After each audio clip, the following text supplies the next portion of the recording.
Welcome to the Dawn to Dusk podcast with your host, Douglas Wood, author of From Dawn to Dusk, How to Build a Multi-Million-Dollar Law Practice and Then Give It Away.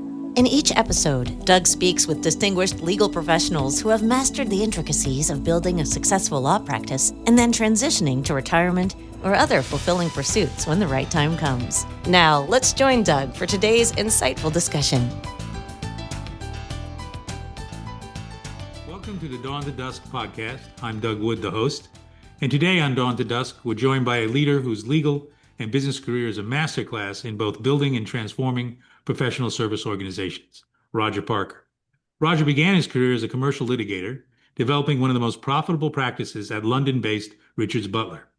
He rose to become the firm's managing partner, where he spearheaded a landmark merger that created the first fully integrated transatlantic law firm, uniting Richards Butler with Reed Smith. That merger wasn't just historic, it was visionary. And Roger didn't stop there.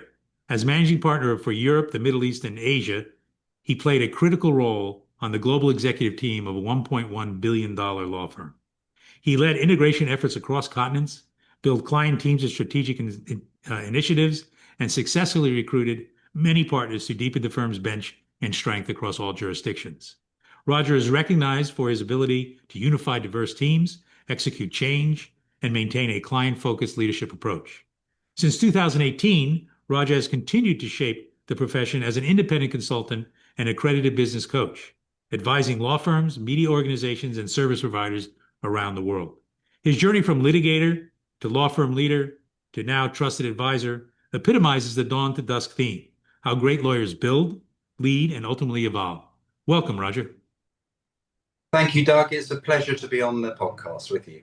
Oh, great. I'll say to the viewers and listeners that Roger and I go back a long way. I was part of the junior team from the United States that dealt with the merger back in the day, and it was when I first met Roger, and I've had a friendship with him since. So it's really great to have him on the show today. Roger, for our listeners and viewers, I'd love to hear a little bit about your background. I mean, why did you become a lawyer? You know, a little bit about yourself, your family, whatever. To get some flavor of that. So please give us some insight. Well, thanks, Doug. I was brought up here in London, and I've always lived and worked in London.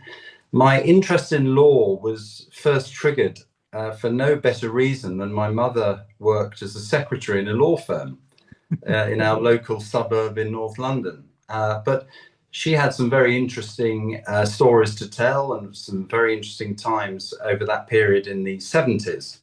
And it sort of triggered my interest. And as I sort of came up to that period at school, I was always looking for something that was practical and vocational. So that was what really attracted me towards law. And before I actually went to university, I went to university in London, University College London. I actually started to read some law books just to see what was going on. And I kind of found it interesting. I went to a fraud trial at the Old Bailey, which is the central criminal court in London. And although everyone will always say the fraud trials are kind of not that interesting because they go on a long, long time and not a lot happens day to day, I did find it interesting. So it was triggered by an event in life, but I followed up the interest and kind of did a bit of intuitive research. And it then became a no-brainer, as we say over here, to me, that law was going to be the topic at university. And from that, it flowed into making an application for a training contract when I did in the early 80s. I actually worked at one of my ultimate firm's major competitors in training at a firm called Vince & Co. in the shipping world. And then I worked at a firm called Boodle Hatfield with a partner who was a very well-known litigator and joined Richards Butler at the same time as me, who was both qualified in the US and the UK and was a well-known trial lawyer. And that started to lead me into a natural interest in international work. I have to say, as a start in the US and US business, and I got to know a lot of US lawyers around the country. And when I was at Richards Butler, that gradually evolved, and I became managing partner in due course after being head of litigation. And naturally, that started to make me think about strategic matters in the US. So that's the sort of potted history of 25 years at that Well, stage. so you graduate law school, you go through a number of law firms, eventually end up at Richards Butler, and either before then or certainly at Richards Butler, you were able to build a substantial practice and then get into the leadership of the firm and balance those two things and actually being a lawyer and managing lawyers. What were some of your key lessons that you can give to viewers and listeners about how you built your practice, the actual client roster, and also why you decided that in addition to doing that, you felt that you wanted to also move on to a management role? Well, I think taking the first part of that question, Doug, I believe that looking back, being at the right law firm and understanding how law fits within that law firm, and let's talk about sort of maybe size of law firm, type of law. To me, that became a bit of a given. And what I was focused on quite early, I would say, looking back on it, was how to apply the law in a way that made sense, provided value, linked to commerce, and led to happy clients. I mean, I recognized early on that I liked solutions.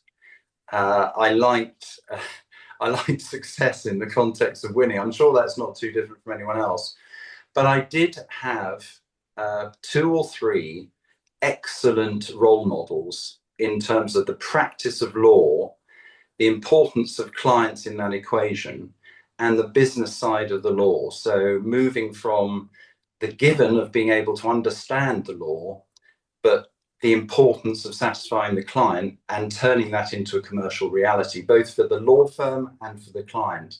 I had excellent role models. So I would say the first piece for me is if one can find someone who can be the mentor, can be a natural role model because you're working for them, but not necessarily a mentor in the traditional sense of the word mentor. That to me is a key part of it. And then starting to isolate both intuitively and intellectually, what is it that makes them successful? What is it that I can do to mirror that and indeed to take it forward? So I think I had the benefit of excellent tutelage, and then I could see that there was a path to play to my strengths. And so building the practice, what sort of key tips apply to me? Well, I think that being able to communicate sensibly about law is one thing, but we recognize there are some people who would be called better lawyers than others, whatever that means. I appreciate that's subjective and perhaps objective as well. But for me, it was about how to apply that responsiveness, taking advantage of the ability to organize and administrate in the context, certainly of larger and more complex matters, and building a trusted relationship with the client. So it was the alliance of law as a foundation, but certain competencies and skill sets, and trying to identify what one was good at, and naturally then evolving and developing those. So I think my key, what worked for me, was the relationship with the clients. And I would see the clients both on a case basis, but on a non-case basis. And I would try to understand through normal human conversation what it is they wanted from their advisor. And it did differ from organization to organization and person to person. So to some extent, it was the human part of the practice, which would just as easily apply, I would think, to the practice of medicine, the practice of accountancy, and many, many other things. I often wondered in terms of the model in London, where you have your solicitors and your barristers, and that in the when it was much more formal than it is now, you never really had a relationship with the barrister. I mean, the solicitor would bring you to the barrister when you had to go to court, and that whole relationship really was just fleeting. I mean, the barrister would do their job, and that would be the end Yeah. of it. I often thought that barristers must be very lonely people because it's like they have no relationships. I mean, the what was the motto we used to have at Reed Smith, the business of relationships or something like that. Yeah. And that's what it was really, really all about. And from when I have my guests on this show and in my experience as a practitioner, it really is about building relationships, and so many people find that uncomfortable sometimes for whatever reason, and that's where there's a conflict if they're trying to build a practice, but obviously you had a wonderful ability to build those kinds of relationships. So tell me then, okay, you decide you're a successful lawyer, you're doing great, you're billing hours, you're making all the right decisions, and then some got on your shoulder, probably the devil, and said, "Why don't you get into management?" So tell us about how you decided to take that route. Well, my first role at Richards Butler in terms of sort of managementy stuff was, I think, head of marketing or business development, one of these things in the litigation group. And it, it naturally, so what that meant, I was working with other partners and other teams, both to sort of manage the business development budget for the group at the time, which was a sort of 3 or 4 office business, but it was an international business in the 90s. So London, Paris, Abu Dhabi, Hong Kong, and indeed in Beijing, very different sizes of offices. But one was working with the partners to encourage them to get out on the streets. I, for example, wasn't comfortable with lots of litigation partners going to the old partners' lunches we had on a regular basis in the building, which was kind of a traditional thing you did in London law firms, I guess. I wanted to see them out in the marketplace. So I would rather our younger partners, senior partners, actually lunching with clients, seeing them for coffee, seeing them for a glass of wine or whatever was appropriate, to try and build the business and set an example for others.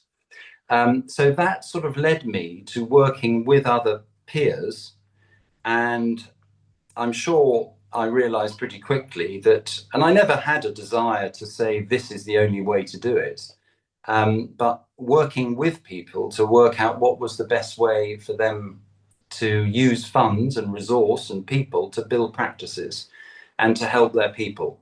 Because if one could build one team and 2 teams and 3 teams and attract the right sort of work into the firm, so certain types of litigation, which utilized the assets of the firm and no doubt were more profitable, that was productive for everybody. And I kind of enjoyed that, and we had some success. So we were building, I would say, a litigation practice that probably punched above its weight with some very good people. And naturally from that, it wasn't a big step to think about, when the vacancy occurred, to think about running the group. Because actually, if one is running the business development side, the business building side of group, in the sense of cooperating with others and thinking about concepts and how best to get close to clients, really, that should be more or less the same thing as running the group. Mm-hmm. So it was that natural evolution. I don't think there was any particular moment where one said, I want to go into management, in my case, because I think in the nature of a law firm, I mean, I'd be very interested in your thoughts on this, Doug. I mean, in the nature of a law firm, one is working with peers, albeit different partners, different lawyers at different rates of success to others. One is working with others, and one is on a level playing field. So it doesn't always feel right to say, I'm the leader, I should be the leader. So it wasn't like that, but we had elections and that sort of thing, and these things evolved in the usual way of law firms. But I certainly wasn't resistant to taking that step. I think, if I may, it does raise one issue for young lawyers, which I think is important in today's world of law, which is the practice of law is now so diverse. The opportunities within big, medium, small law firms, in-house, the technology side of law. As one goes into law, one doesn't need to think about a flat career structure. There are so many opportunities, whether it be in management, whether it be in business services, whether it be in the practice of law, specialisms, all sorts of things. It is a wonderful degree and qualification and foundation to build a career. And evolution. I'm sure we'll come on to that. How do we all evolve? And I suppose I naturally evolved. And I think that evolution, perhaps I should have been more positive and thoughtful about it. But for people coming into the practice now, I see this as one of the most wonderful opportunities because you can go in so many directions. Right. It's funny. That's a great observation. When I first started out in a small law firm back when, I won't say when, it was a while ago. Anyway, there wasn't any opportunity like that. You were expected to, you were a lawyer, you billed your hours, you dealt with clients, you stayed a lawyer, you didn't go outside that box, none of that kind of stuff. You did some marketing, some development, but it was always very confined. And technology, I was before faxes when I started out, so that's how long it was ago. And it was a totally different world. Today, when I was running the New York office at Reed Smith and running the group, I would tell the younger people, this is not your last stop. It may be, and it's wonderful if it is, but don't look at this as your last stop. Look at this Yeah. as a stepping stone to wherever you want to go in your career. And people came and they went and whatever it is. And people used to say to me, well, how do you deal with the fact that, people leave and people come? And I go, it's the way it is. It's no problem. You're always going to be able to adjust to it. The other point I'll make in terms of your observation, what came to mind, when you're managing a bunch of lawyers, I always think about that analogy to herding cats. All the cats are the same cats. They're all the same. They all want the same thing. And they all, but herding them together and getting them to behave together and go in the right direction is a real challenge. But it's a lot of fun too. And then we've all known, when the alpha cat suddenly comes around and you got to sort of pat it down a little bit and let the other cats have their day. But it was a lot of fun doing But that. just, but Doug, one anecdote on that. I mean, the person I was thinking of in the 80s, who I feel I learned the most from in the context of the practice of law. And by that, I contrast the sort of perfect opinion letter or something like that, where I'm thinking of someone else. But I remember being at a lunch with that person, and it was actually with one of the big accountancy practices. And I remember someone at the lunch saying, one of the biggest sources of our business are our alumni. So people who have passed through the business are now finance directors of public company X, public company Y. And just hearing that for the first time made me realize that that was all about relationships, which are not defined by the walls of an organization. So what I totally agree with what you've just said. And I've had my own examples of people who were working, I'd like to say for me, but with me on my team, who left and went in-house and became significant clients of the business. And that to me is a wonderful example of how this thing should work. So yes, if people stay and make the career because it's right for them, but my goodness, if you can develop your potential by shifting the situation within the organization or without. In my case, it was within because I moved into management and stayed in management, different roles for some time. But if it's outside to realize your potential, fantastic. But that ties in completely with this principle of seeing law as a foundation and an all-embracing opportunity, not just as a law book. Many years ago, and I don't know how many years ago, the ABA Journal had an ad that really struck me. I was a few years into being a lawyer, and they had an advertisement in the ABA Journal that basically said, "Don't hire MBAs, hire JDs. They know more than an MBA does."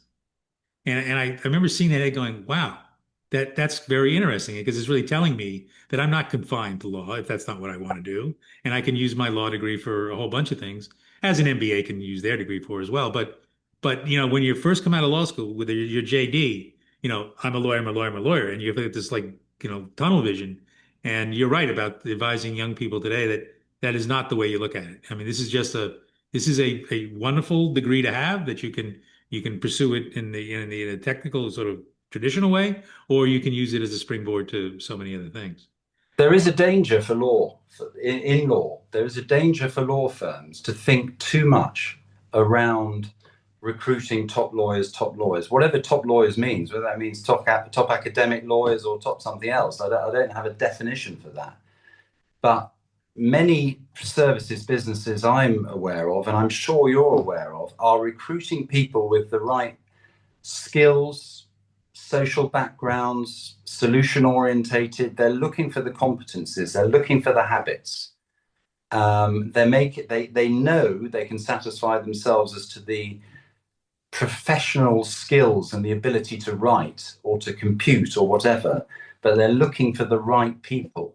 And the danger still is that when one looks at the recruitment and the development of the business, one thinks narrowly, not around this wonderful grasp of people who can go into build the whole base of the organization, including the client base. And we did see it, I think, at Reed Smith. I think that was another evolutionary point through the 2000s, 2010s, how these big knowledge organizations, a law firm is a big knowledge base. And if you can harness that knowledge, how clients can tap into that for all sorts of information. And the legal bit is kind of just the assumption. I mean, I'm not underestimating it because No. I couldn't agree more. But, I always thought that, having been in some levels of management in a law firm as well as you, there are really two schools of thought. The one law firm school of thought is I'm going to chase revenue. I'm going to get, big swingers in, and I'm going to do that. And that there's really no fabric to the law firm. And then the other is to try to keep the fabric. And Reed Smith was very good and made a lot of effort to keep that fabric. And I remember we turned down a merger with a Chicago firm at one point. We voted against it because we didn't like the people. When my group came to Reed Smith, there was one guy who was in the group, and Michael Pollack said, we don't want him. And I said, well, what am I supposed to tell him? He goes, well, just tell him he's a jerk and he offended some people and we don't want him and he'll go away. And so it was that kind of there was a much healthier way that Reed Smith went through this process, and we're very focused at it. And that was a role that you were very pivotal in when Richards Butler was a small international firm merged with Reed Smith before it was really that significant internationally. I think Richards Butler had a much better footing in Asia at that time and elsewhere than Reed Smith did. So that combination created a wonderful platform that you and others built into the monolith it is today. So, but in doing that, you had to deal with cultures that from all over the world, from Asia to the Middle East to Europe. Tell us a little bit about how you navigated that cultural diversity. Yeah, I think two or three things strike me, Doug, about that. When we were negotiating the merger, we were very conscious that how we discussed, how we related to the people we were talking to, from the Richards Butler perspective towards Reed Smith and vice versa, would define how this thing developed if we merged. So if you can't have a discussion, it goes to all sorts of hiring mechanisms, I believe. If one can't have a decent discussion with someone, one probably knows one's not going to have a particularly good partner-to-partner relationship. I mean, would you invest together financially and put your careers together, put your careers on the line and all sorts of risk and liability? Well, probably not. We had a very fluent and easy discussion. It was really like talking to partners, as if we've been partners a long time, because we had the same general concept around what we were trying to do strategically. Why were we doing this? We were looking at it from the client perspective, and we saw clients growing, and we saw Bank X in the US, where Reed Smith would be doing work for that bank in the US, but they were expanding rapidly in London, they were expanding rapidly in Asia. So how does one service that? So there were some basic propositions like that around the strategy, but I think understanding that as a start is a beginning. Then when one goes through the merger, the team was very focused on that word integration. So we had integration teams at different levels and in different places. And we tried to make sure they're all focused on the right things and harnessed. But the management people involved in the merger were actively involved in those integration discussions. Because, say, in London, effectively it was at least a three-way merger. There was Reed Smith with a smaller London business and Richards Butler. There was a big Richards Butler London business, and there was a very large US business of Reed Smith. So we were merging the Reed Smith US culture, the Reed Smith London culture, to the extent there was a difference, and the Richards Butler London and international culture. So we were really creating something new. And that was one of the fresh opportunities to recognize that we weren't trying to create Richards Butler in London. We weren't trying to create Reed Smith in London or the US particularly. We were trying to develop this thing in a new direction. So integration and focus on that, which meant listening to people, a lot of human interaction. And the leaders in the US from Reed Smith were very strong and very powerful, both on strategy and the need to do this on a human level. And that tied in with our overall culture from the London side, which was, broadly speaking, these partners were pretty good friends with each other, sort of ideologically, socially, they worked together. And that was because they're in one building and coming in at least in the US, where you have 15, 20, 25 offices. There's a different question there about how one creates that atmosphere. So I would say there were clear mechanisms on integration. There was a common understanding. There was a lot of talking and listening, but not too much, as we say, jaw, but the focus on the talking was clients, clients, clients. And I've got to say, the US business was very strong on that, was very powerful. And that was a very good educational drive for people like me. So yes, we're creating our business, but our business really is subsidiary to whatever the clients are doing. I think when it came to true cultural difference, so let's take oneself to Hong Kong. Again, the US leaders were very clear that they had to get to know people in Hong Kong. Now, as it happens, I and others sort of senior in the Richards Butler firm, we knew the Hong Kong partners very well indeed. So we made introductions, we visited, and we tried to deal with any element of sort of not distrust, but any element of, well, hang on a minute, what are people really trying to do here? Is it in our interests? Everything you would expect from sort of negotiations on mergers. But there was a real investment in people listening, understanding, and saying, this is the way we as a firm are looking to do this thing. This is how we operate. These are our values.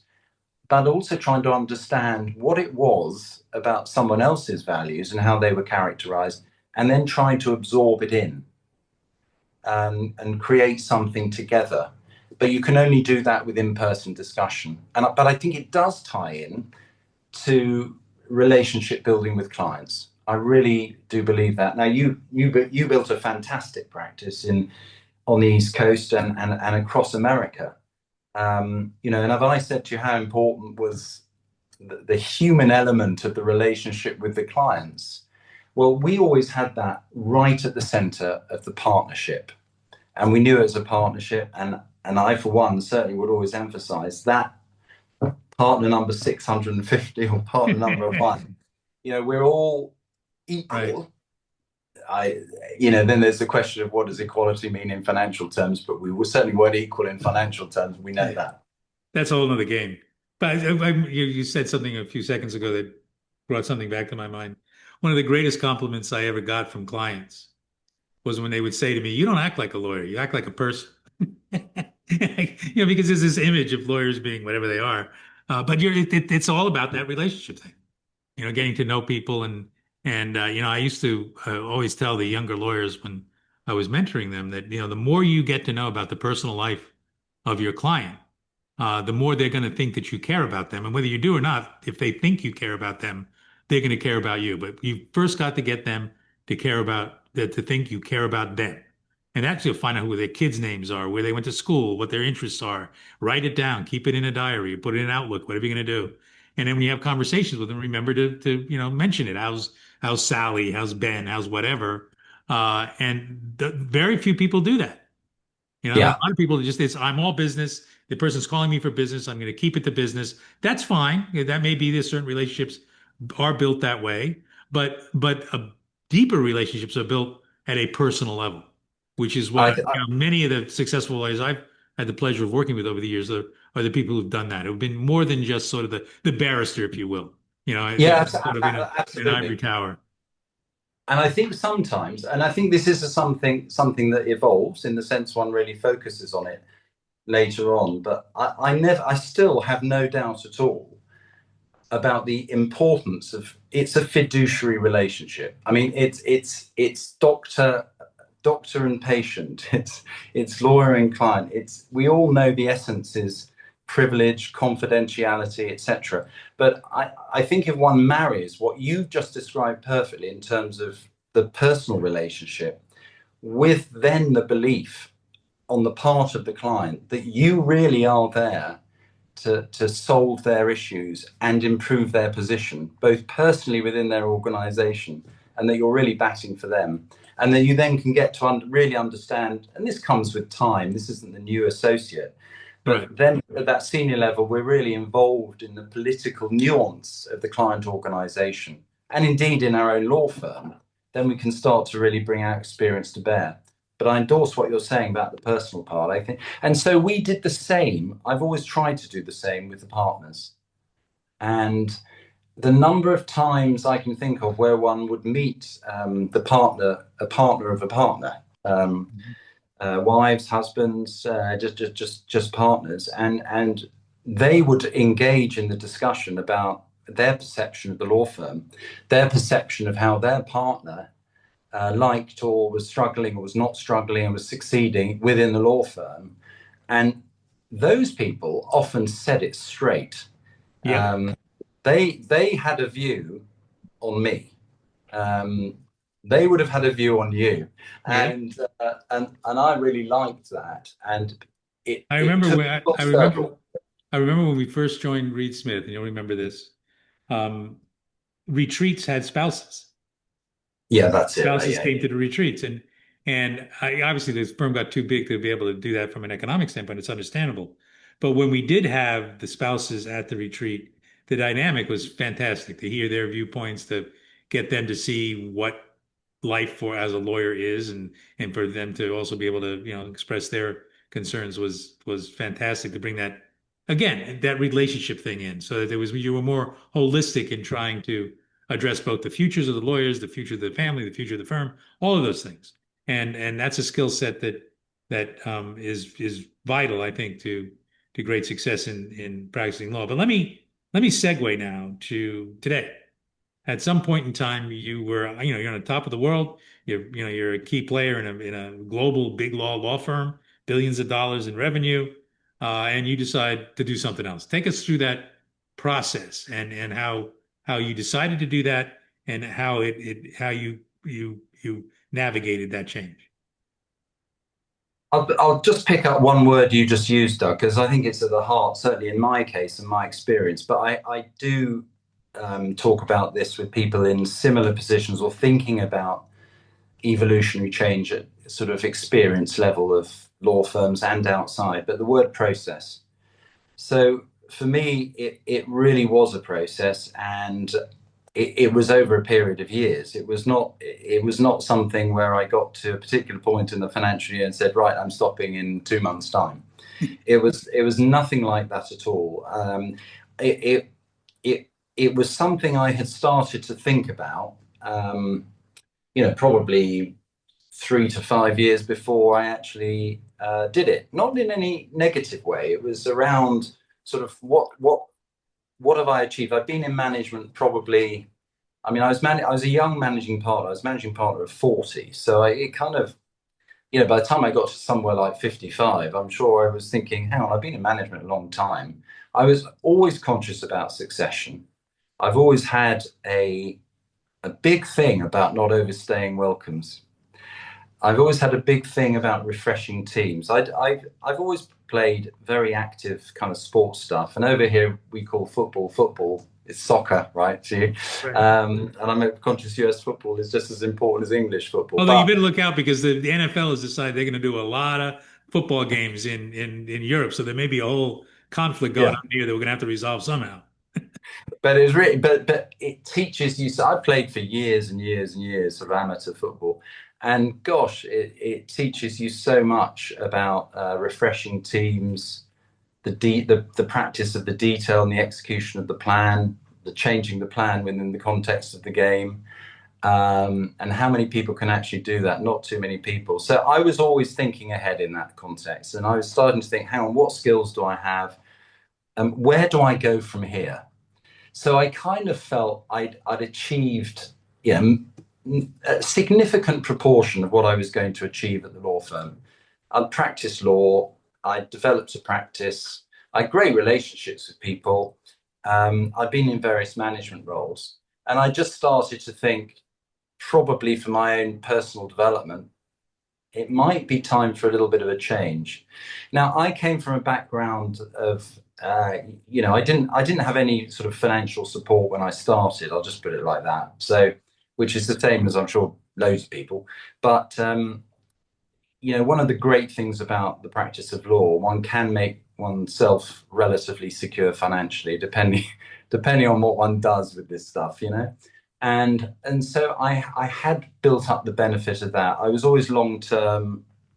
I was lucky. I'm not sure I learned a great deal from my father, to be honest. But one thing I did learn was the importance of long term. And I was always taught that in certain cultures, everything is long term. And I still associate that with kind of Chinese culture, with Japanese culture, actually. Right. And so investment and planning is long term. One doesn't wake up and say, I'm suddenly doing something else. Now, that's not to say people who do that get it wrong, because sometimes that's the way the world works. For me, I was kind of fairly thoughtful. I wasn't a sort of rush decision person. And I think a lot of lawyers aren't. They think things through. But I therefore started to think about development. I felt I had skills around people. I felt I had skills around sort of mentoring. So I got myself accredited as a coach on my own account. And that started me thinking. I knew a lot of people in the legal services and accountancy services world. I had a great network. I had a great network in the law firm. So I thought, well, I think it's time for a change. And I kind of felt, yeah, we've got a lot of people coming through who can do this thing.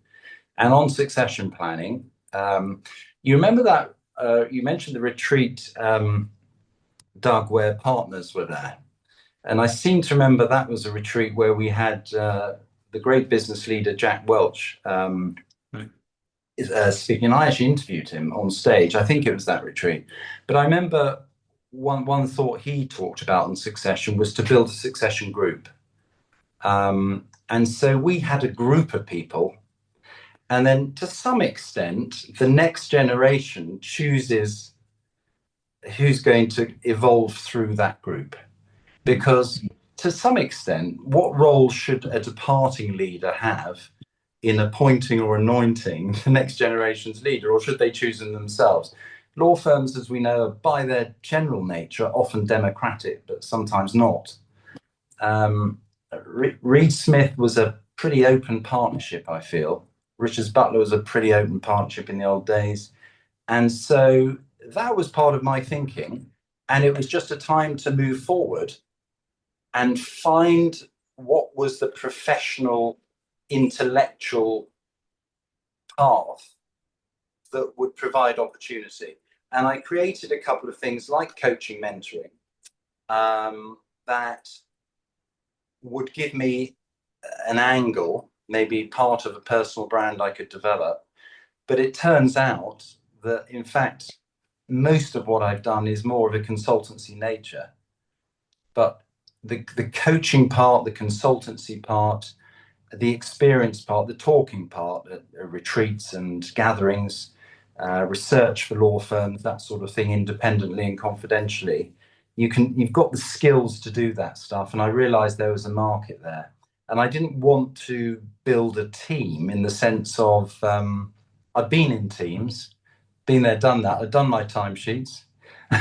Yeah, even in management, every single day that timesheet went in and I could articulate broadly what I've been doing.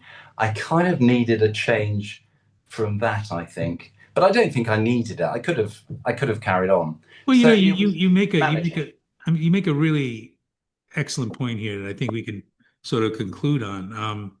We talked earlier about how today, in particular today, there's so many opportunities for lawyers and do so many different things, and it's so much more diverse and out there. Oh, lawyers who are from the earlier generation, my generation, and a little earlier, whatever, they don't they weren't brought up in this profession with the thought that they could do something else like you did and like I've done and others have done. So it's just sort of in a box and they delay that decision. They keep not wanting to make that difficult decision that they think is difficult, which really in truth, if you sit down and sort of analyze yourself and what you've done and relationship you have, it's not all that hard.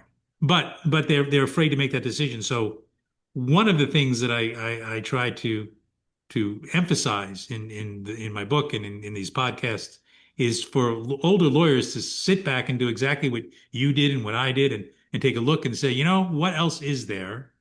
I don't have to necessarily, I could stay here. I could die in my soup on my desk if I wanted to. But at some point, you got to move on and you've got to have succession. You've got to do what's right for the whole as opposed to just be selfish at some point. Because sooner or later, the longer you hold on, and particularly, I think in a law firm, my opinion is it becomes selfish after a while. Because you're really not building the firm. You're not building the client relationships. You're just waiting until you fall off the edge of the cliff, and then everybody decides what they're going to do after that.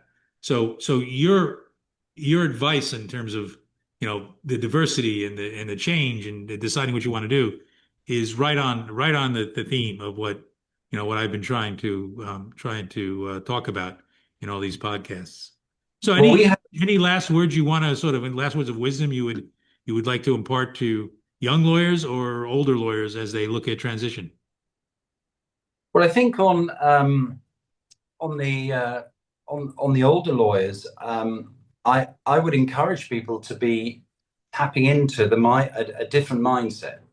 So one is continuing to focus on one's practice at a certain stage and is doing the day job, but start to think about how the future might look. What is it that I'm doing that I enjoy? What is it that I'm doing that I really have the skill to develop? And I think if one can look at the professional side, I think one has to look at the personal side. Obviously, there is a financial element. That bit goes without saying. But what do I want out of the personal? What do I want out of the professional? And where is the shift between having to do something and wanting to do something? And where is the opportunity to really go on and develop on any side? And I think the other element of this is the give back part, which is, community, charity, whatever it is. And by that, I mean often time. I work with a charitable organization that focuses on kids that are between 18 and 24 trying to get back into full-time education or employment who've had terrible backgrounds, horrific in some cases. We work with coaching the coaches, the young coaches who run teams to try and help these people. And they work with agencies, but it's a charitable and funded thing. So giving time to use the skills we've accumulated to help those coaches, those young people, and indeed spend some time when selected by independent people to help. I mean, that's a fantastic use of resource, and think about how one can develop that part too. So it's process. It's not something to be frightened of. I think it's something to be excited about. And when I think, Doug, of some of the things you do, and I'm going to say the writing in particular is something which is absolutely fantastic. I remember when you were writing your first book. I think it was your first book. It was the first one you had publicly talked about anyway. Yeah. But I thought, that is fantastic. And there's a skill set. And it's a classic example. And one doesn't need all the answers. We don't need all the answers in this case. I think it's fantastic as a mindset. Here's the most important thing for me.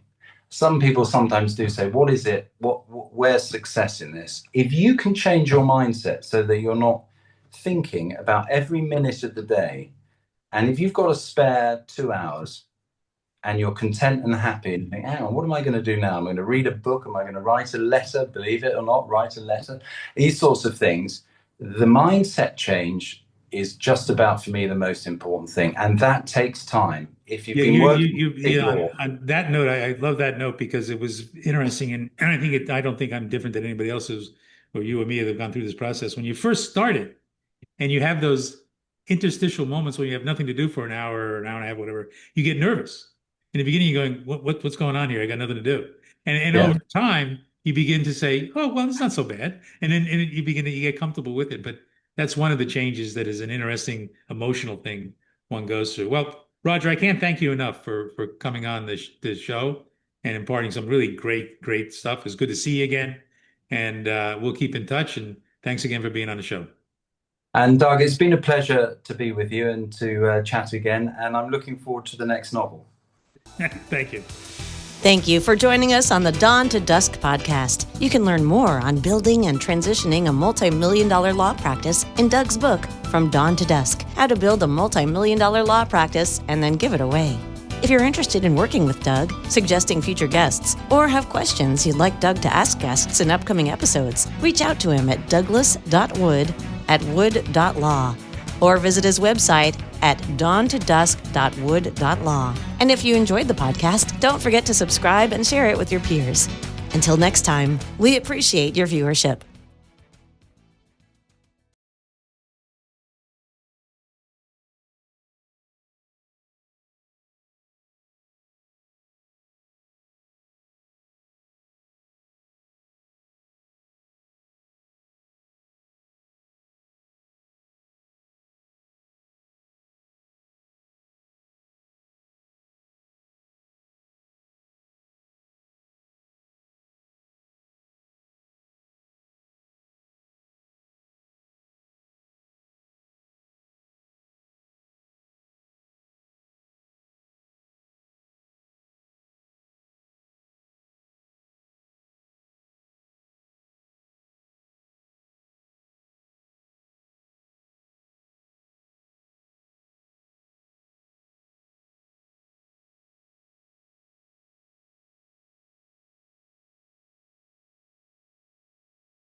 Thank you for joining us on the Dawn to Dusk podcast. You can learn more on building and transitioning a multi-million-dollar law practice in Doug's book, From Dawn to Dusk, How to Build a Multi-Million-Dollar Law Practice and Then Give It Away.